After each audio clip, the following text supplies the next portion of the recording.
Crowdstrike recently pushed an update that caused an infinite boot loop on thousands of their customers' Windows computers.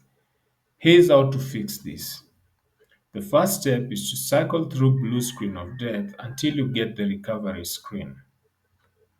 Then navigate to Troubleshoot, Advanced Options, Startup Settings. Press Restart. Skip the first BitLocker recovery key prompt by pressing the Escape button. Skip the second BitLocker recovery key prompt by selecting Skip this drive in the bottom right. Navigate to Troubleshoot, Advanced Options, Command Prompt. Type bcdedit /set open curly bracket default close it safe boot minimal. Then press enter.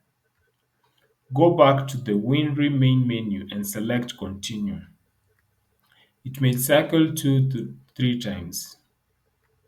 If you booted into safe mode, log in per normal.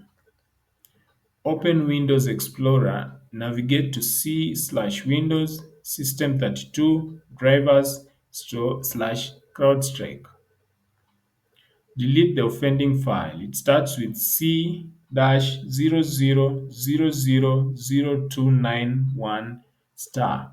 It's a system file extension. Open Command Prompt as administrator.